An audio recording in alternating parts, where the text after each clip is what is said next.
ब्रज की महिमा तो कम नहीं हुई, हम कम हो गए।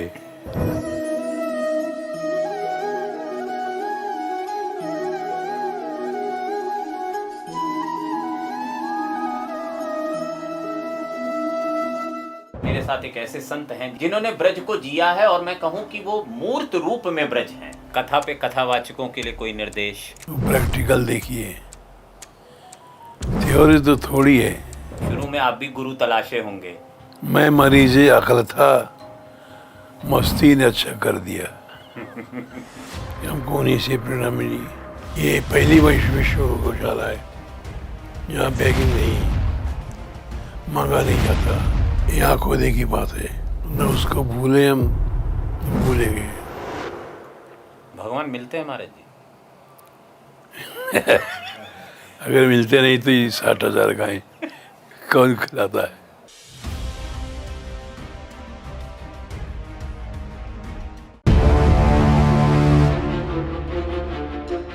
साठ 60,000 गायों की गौशाला, कृष्ण की लीला स्थली मान मंदिर, राधा को सर्वस्व मानकर रास करने वाले भक्त और एक विरक्त संत की कहानी है ये।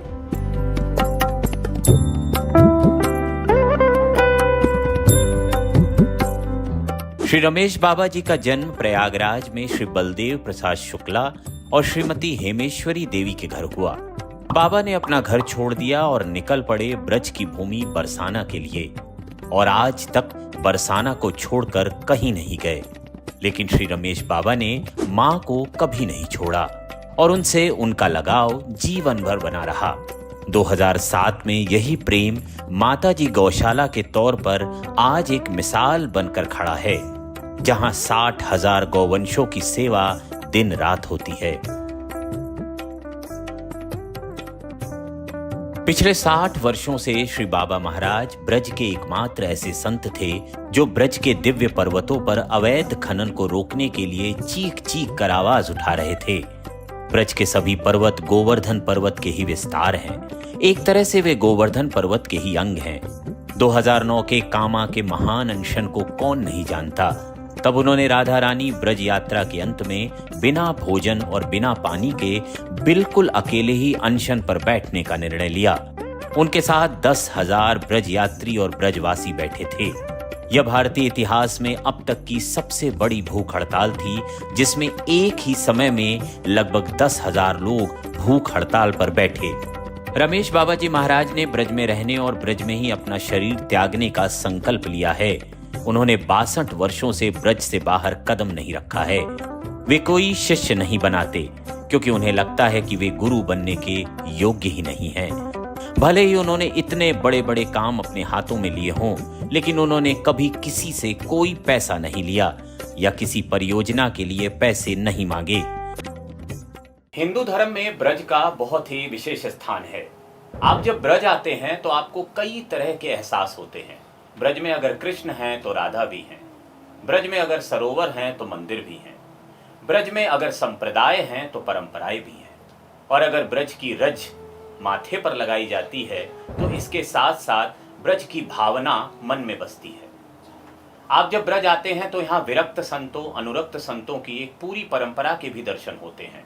आप इसी शहर में बहुत सारे संतों को आज भी विरक्त भाव में पाते हैं।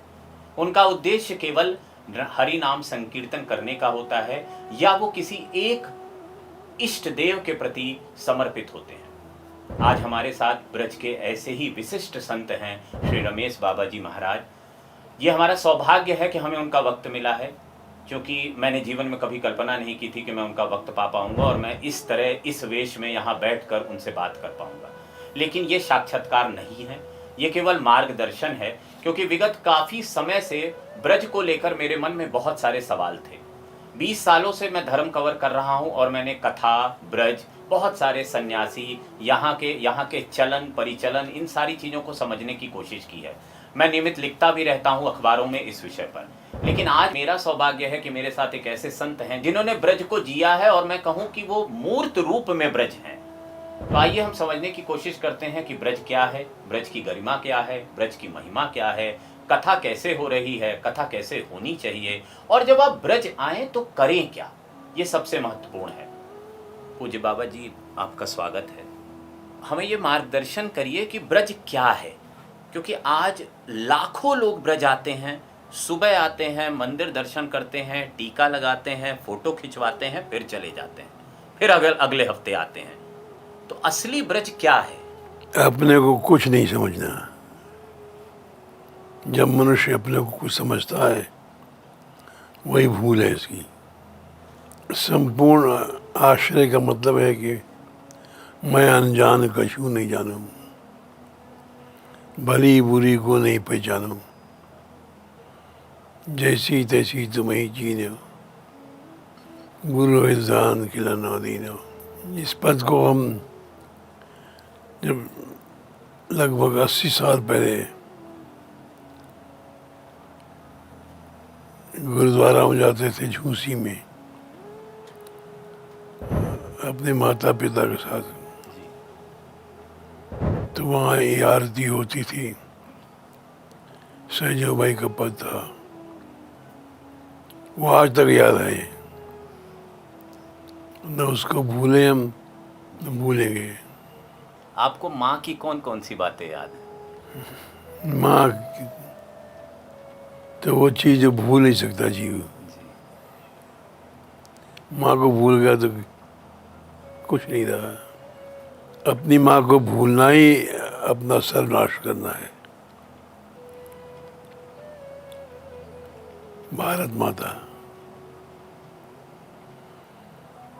भारत के साथ माता शब्द लगाया गया। और पिता पिता नहीं, माँ ऐसी पवित्र वस्तु है, ऐसा पवित्र तत्व है जिसके अंदर ईश्वर आ जाता है। तो जब आप झूसी में रहते थे तो तब की कुछ यादें हैं बाबा? जाते थे हम अपनी माता जी के साथ, पिता के साथ। वो आरती में ये पद सहजो भाई का बोला जाता था, और वो आज तक हमें याद है। याद ही नहीं, हमारे रोम रोम में चीज़ आ गई है। बचपन की कोई और याद, कोई बात? और हमें और कुछ जानना चाहते हो, न जानने की इच्छा है। जी। तो ब्रज में जब आप आए तब कैसा था ब्रज? बड़ा मीठा था। गांव गांव में हर नाम कीर्तन होता था। बोले वाले ब्रजवासी, अब तो बहुत बदल गया। अब तो जानकार हो गए। ये सब झगड़े पॉलिटिक्स चल पड़े। मैं मरीज़े अकल था, मस्ती ने अच्छा कर दिया। इतनी अच्छी अच्छी बातें याद हैं आपको। तो अब जो ब्रज आता है आज के समय में, अमूमन वो सारे लोग वृंदावन आते हैं, या मथुरा आते हैं, या बरसाना आते हैं, या नंदगांव आते हैं। तो उनको ये पता नहीं है करें क्या, वो खाली मंदिर दर्शन करते हैं, चले जाते हैं। कुछ पता होना ही अज्ञान है। मैं जानता हूं ये बीमारी है।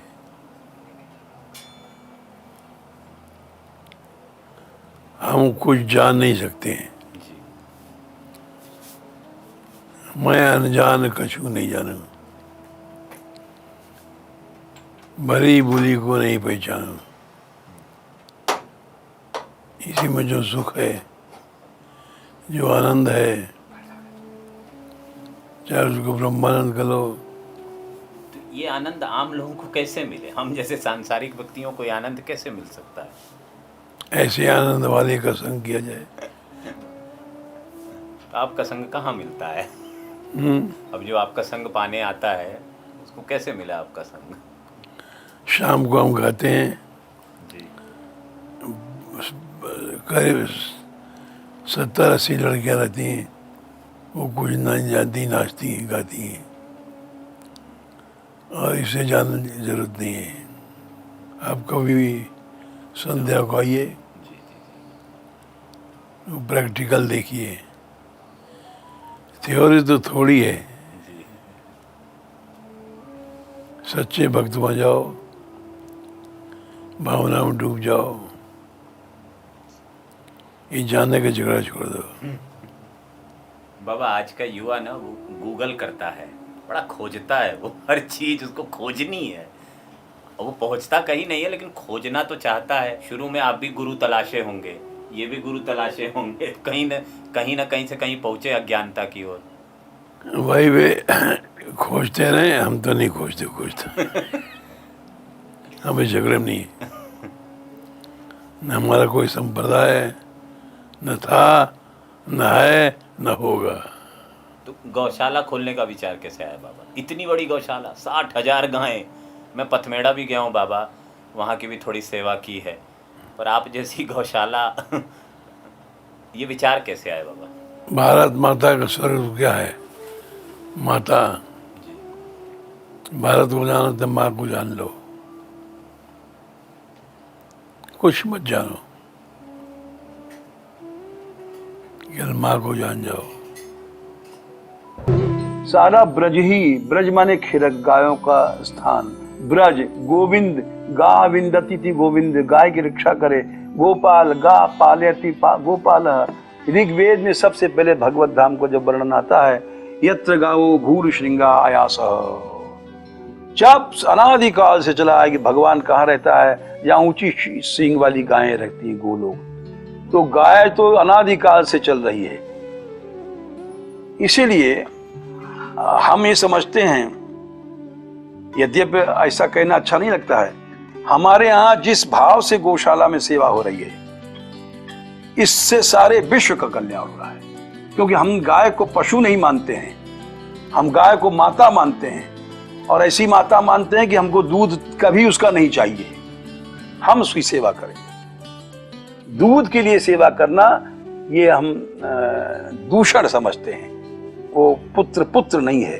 पुत्र तो वही है जो माता नहीं दूध पी रही है, नहीं दे रही दूध, फिर भी सेवा करता है। हम इस आदर्श पर चल रहे हैं। हमारे मान मंदिर में कभी भी यहाँ का कोई दूध नहीं आता है, आप पता लगा लीजिए। ठाकुर जी के भोग तक के लिए नहीं आता है, ये एक रिकॉर्ड है हमारे यहाँ। ठाकुर जी के भोग के लिए भी नहीं आता है। क्यों? कि हमको पसंद नहीं है स्वार्थ से सेवा करना। ठाकुर जी हमारा इसी में प्रसन्न है कि हमारे यहाँ कभी कुछ मत लाओ, तुम भाव से सेवा करो, क्योंकि वही श्री जी है हमारी, वही राधा रानी है, वही कृष्ण है।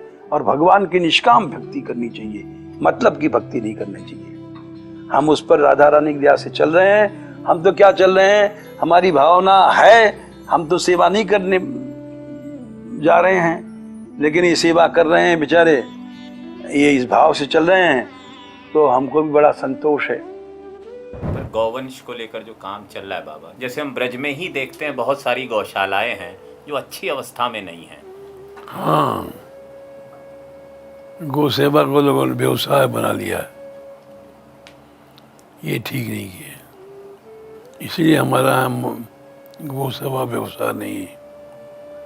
लोग कहते हैं कि 60,000 गायें आप कैसे करते हैं?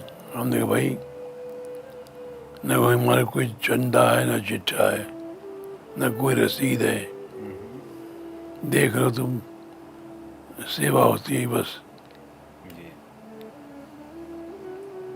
यहाँ रख के देखो, कोई बही खाता है, कोई रसीद है, कोई स्टैंप है, कुछ नहीं। तो बाबा मैंने आपको सुना था, आपने देवी दान एक बार कहा था। आजकल संत लोग दान बहुत ले रहे हैं, तो ये जो देवी दान है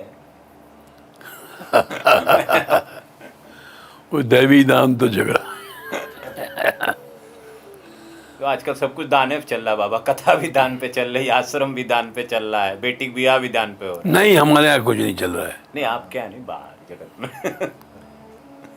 हमारे यहाँ तुम खुफिया लगा लो, दिन रात इंक्वायरी करो, न पैसे का लेना है न देना है। किसी लड़की से तुम बात करके देखो, वो कथा में कुछ कहती है तो लेती नहीं। इस बात को पता लगाओ, यहाँ कथा में कुछ लिया जाता है कि नहीं। तो आपका कथा कराने का हेतु बाबा, आप मतलब कथा किस भाव से कराते हैं? कोई सेवा भाव से। सेवा। तो गौ माँ अपने बच्चे को माँ जैसी सेवा कोई नहीं कर सकता है। कितनी सेवा करता है माँ, जी क्या आप अंदाज लगा सकते हैं? नहीं। यही भावनाएं हैं और इसी से गौशाला चल रही है और चल रही, चलती जाएगी। जी हम जैसे लोगों के कारण से कथा का व्यापारीकरण नहीं होना चाहिए। कथा को कांच के टुकड़ों में बेचना यह क्या अपराध नहीं है? क्या नामापराध नहीं है? 10 नामापराधों में यह भी है। श्रीमद् भागवत कहने वाले कथाकार को तो ऐसा होना चाहिए कि साक्षात देवता आ जाए, अमृत का घड़ा लेकर के लो और उनको ठुकरा दे, उसको कहते हैं व्यास। उसको कहते हैं व्यास। क्वा कथा क्वा सुधा लोके क्वा काचः क्वा मणिर्महान ब्रह्मरातो विचारैवान तदा देवान जास। देवताओं की हंसी उड़ा दिया शुकदेव ने। तुम जाओ, तुम कथा के अधिकारी नहीं हो, तुम कथा के लिए लोभ दिखाते हो, चले जाओ यहां से। एक विमर्श चलता है बाबा, बहुत बार हम लोग आजकल सोशल मीडिया पे देखते होते हैं कि भागवत गीता में राधा जी का नाम नहीं है। तो ये अच्छी बात है। मतलब मुझे तो नहीं पता अच्छी बात है क्या बात है, लेकिन ये विमर्श बहुत बार उठ के आ जाता है कि ऐसा नहीं है। जननी जन्मभूमिश्च स्वर्गादपि गरीयसी। जननी और जन्मभूमि ईश्वर से भी श्रेष्ठ है। इनको न हम लोग जान सके न जानेंगे। यही जान गया तो फिर भक्ति आ गई, भगवान मिल गए। ब्रज और ब्रजवासी सब एक ही हैं। भगवान ने कहा है ब्रज वृंदावन गिरि नदी पशु पक्षी सब संग। भगवान मिलते हैं महाराज जी? अगर मिलते नहीं तो ये 60,000 गाय कौन खिलाता है? हम किससे सुनते रहते हैं ना कि फलाने को इस रूप में भगवान मिले, फलाने को इस रूप में मिले, किसी को बाल रूप में मिले। भाई उनको मिलते होंगे, हमें तो नहीं मिले। आपको गौ रूप में मिले। हम तो हमारी सेवा चल रही गौ की। जी जी। हम लोग न पैसा मांगते हैं न पैसा मांगेंगे। हम जब यहाँ रहते थे 62 साल 63 साल पहले,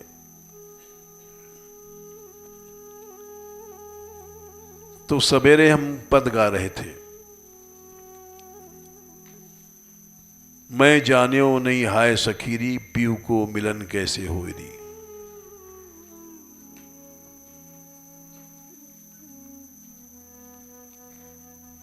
और वहां रहते थे ब्रह्मचारी जी, जो ऊपर कमरा वो है, नीचे नहीं रहते थे क्योंकि नीचे सर्प थे, बहुत भय था।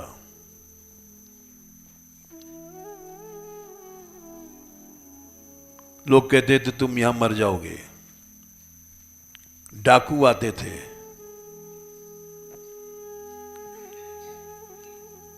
सवेरे के समय था, अचानक खड़ाओं की आवाज आई, जैसे वो खड़ाऊ पांव की होती है, एक खूंटी सी होती है, अंगूठे के बीच में घुस जाती है। तो हमने आवाज सुनी वहां से और इस छत पर आए, देखें कौन है। यहाँ एक कमरा है, था, अब तो अच्छा कमरा बन गया, रहने लायक बन गया है, जहां ये लोग आजकल सुनीला रहता है, पहले राधाकांत रहते थे। इसमें एक पत्थर की पटिया थी, बड़ी लंबी,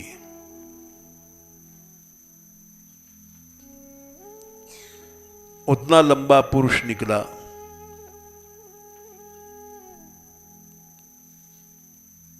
और इतना ऊंचा था, बहुत ऊंचा।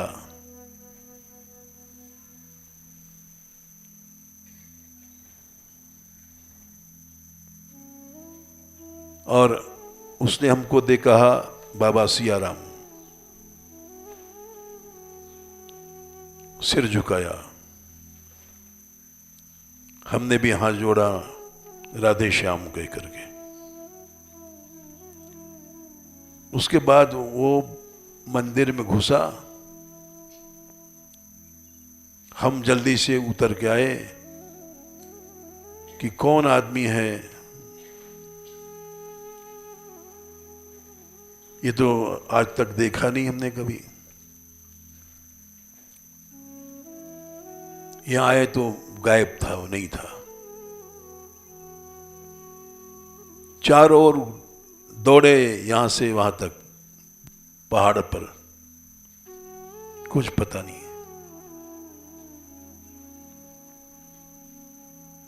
तो ये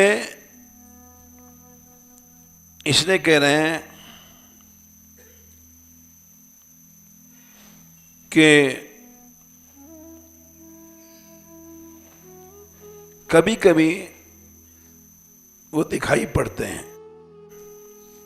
अतिथि हमारे सबसे ज्यादा आते हैं जी। इतने अतिथि कहीं नहीं आते हैं। ऐसी बड़ी यात्रा विश्व में नहीं है। उस यात्रा में 4 आना भी चंदा नहीं है। इस बात को स्वयं देखो जी। कि बातें झूठ हैं कि सच। आपने प्रभात फेरी भी शुरू किया था 2007 में माता जी के निधन के बाद। चल रही बराबर 40,000 गांव में। जी। उसका उद्देश्य? उसका उससे देश जगता है। जी। जब हमने शुरू किया था तब वो लोग बड़े हंसते थे, और जब हमने शुरू किया था, यहाँ से हम चले थे गैबरवन से, 10-5 आदमी थे। जी। और जब प्रियाकुंड पे पहुँचेगी तो लोगों ने पूछा ही क्या है ये प्रभात फेरी, तो हंसने लग गए। आज जो हंसने वालों को पता नहीं कि जहाँ 10 गायें थीं आज 60,000 हैं, बिल्कुल। और जहाँ 60,000 हैं वहाँ 60 लाख होने वाली हैं। ये बाबा, ये प्रेरणा कहाँ से आई? जैसे पथमेड़ा वाले महाराज जी हैं, उनको राम सुखदास महाराज जी ने प्रेरणा दी कि जाओ गौ सेवा करो। दत्त शरणानंद महाराज जी जो हैं, उनको उन्होंने प्रेरणा दी। तो आपको भी कहीं से प्रेरणा आई? एक संत थे कृपालु जी, जी। नाम सुना होगा आपने। बिल्कुल, हम उनके सत्संग में थे जी। कि हमको उन्हीं से प्रेरणा मिली। अब वो चले गए हैं, उनके विरोधी भी बहुत से हैं, जी। लेकिन हम विरोधी नहीं हैं। न थे, न आए, न होंगे। जी। ये अच्छी भावना है गुरु जी। तो शुरुआती दिनों की कोई और याद, जब अब ब्रज आए आपके गुरु जी? तब की याद ये है कि गांव में जाते थे और भगवान नाम करते थे, और साथ में ब्रजवासी करते थे। वही बात अब भी चल रही है। ब्रजवासी आते हैं, ब्रज की लड़कियां आती हैं। जी। यद्यप लोग इसको अच्छा नहीं समझते, लेकिन लोगों की हम परवाह नहीं करते। तो शुरुआत में महाराज जी जिन संतों के साथ आपका सानिध्य रहा, जैसे अखंडानंद जी हुआ करते थे, और भी संत हुए, उड़िया बाबा, पगला बाबा, वृंदावन में तो बहुत विरक्त संत हुए, तो किसी की याद आपके दिमाग में कोई हो?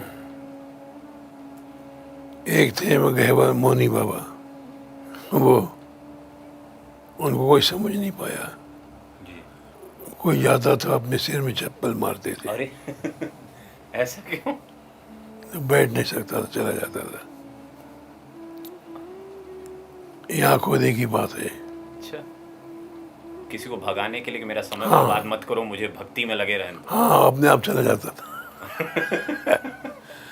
अपने आप चला जाता था, जब तक नहीं जाता था अपने को पीटते थे। तो आप किसी की कथा सुनते थे उस समय? नहीं, हम किसी की नहीं सुनते।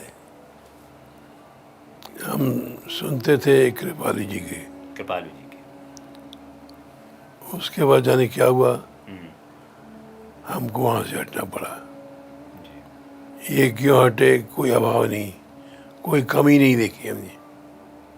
हमारा मन ने कहा चलो, अपना पवित्र मन है, वो भगवान की सच्ची आवाज़ आती है। ये जब लोगों ने आलोचना किया, समझे क्यों हट गए। तुम कुछ समझो, तुम कुछ सोचो, हम जो अंतरात्मा की आवाज़ है वही करते हैं। हमारे मन ने कहा अब तुम चलो, चल दिए। ये थे वो बुलाने भी आए 3 बार, खुद उन्होंने कहा अपने मुंह से। हम मिलने गए थे उनसे प्रेम सरोवर के पास, उनका आश्रम में। हम नहीं गए। इस बात को कोई कुछ समझे अहंकारी हैं या इनका अभाव है, इस चक्कर में नहीं पड़ते। तुम कुछ भी समझो, हम जो हमारे मन ने कहा हम करते हैं। अच्छा बुरा तुम जानो, उसी का कारण है कि आज 60,000 गायें विश्व में कहीं नहीं है। बिल्कुल। तो आपकी दिनचर्या क्या होती है महाराज जी? हम क्या बताएं। ये सामने ठाकुर जी हैं, जी। ये हमको देखते हैं, हम इनको देखते हैं। तो राधा रानी की भक्ति कैसे करे कोई? कुछ मार्गदर्शन करिए आज के युवाओं को। अपनी माँ को आपने देखा है, जी। उसकी करुणा देखी है आपने अपनी माँ की, बस। तो ये घर बैठे भी हो सकती है कि बरसाना आना पड़ेगा? शुरू में जब मनुष्य निशान तीरंदाजी सीखता है या शूटिंग सीखता है, जी जी। तो एक पॉइंट पर हिट करने की बात आती है, जी जी। वहाँ से शुरू करता है। फिर जब पॉइंट हिट हो गया, फिर कहीं भी हिट करता है। तो महाराज जी, हमें तो लग रहा है जो भी आपके मुख से मिलना था मिला। पर फिर मैं पूछूंगा, क्या ब्रज की महिमा गरिमा कम हो रही है और उसको कैसे बचाया जाए? ब्रज की महिमा तो कम नहीं हुई, हम कम हो गए। हमारा सोचना कम हो गया। आप जैसे संतों से प्रेरणा मिलती ही है, तो इस वजह से लाखों लोग आ रहे हैं, हजारों संत कथावाचक भ्रमण कर ही रहे हैं ब्रज में। हमें पता नहीं। कथा पे कथावाचकों के लिए कोई निर्देश? हम न कि किसी कथा सुनते हैं, न जानते हैं। जो हमारे पास आया जी। उससे उतनी बात कर लेते हैं बस। यहाँ ये लोग हैं जो विश्व में जाते हैं, जी जी। अमेरिका, इंग्लैंड, जी। स्विट्जरलैंड, न्यूजीलैंड,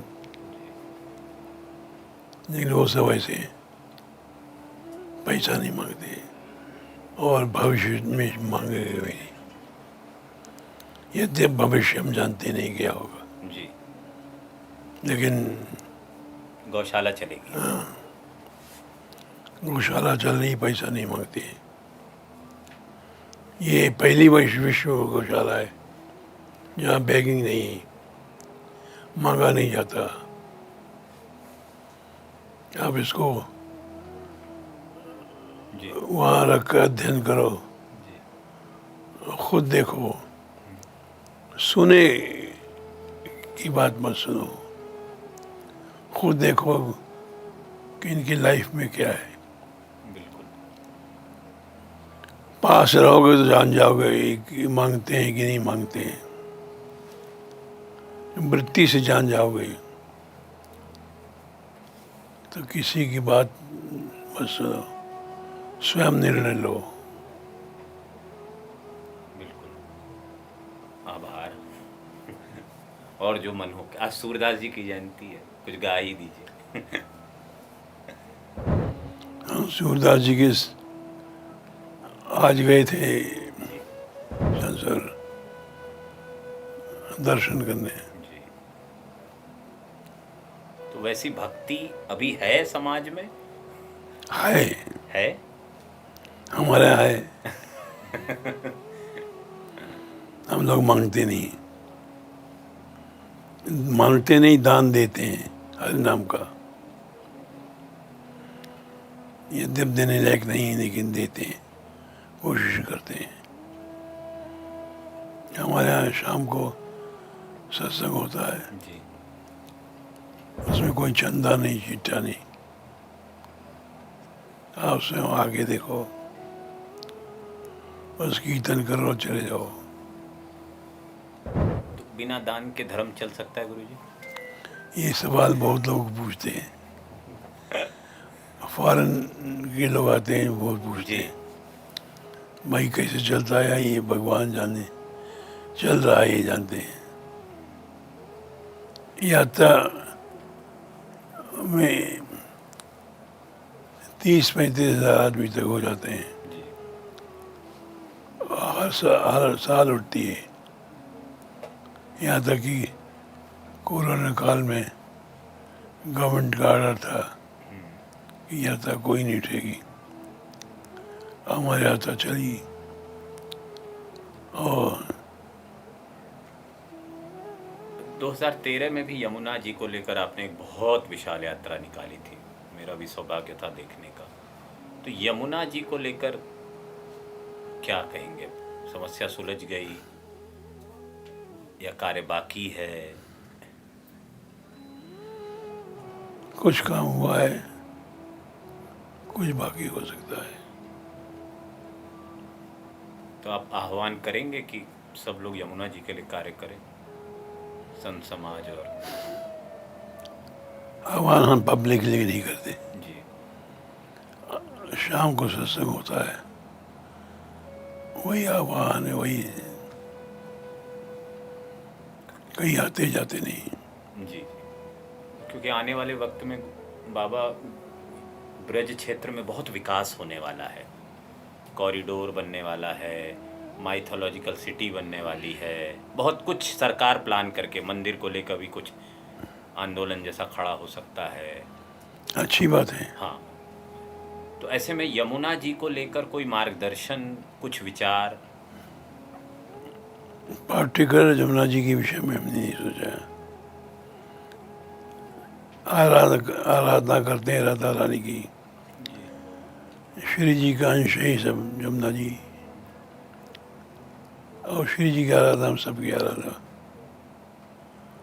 एक ही साधे सब सदाए, सब साधे सब जाए।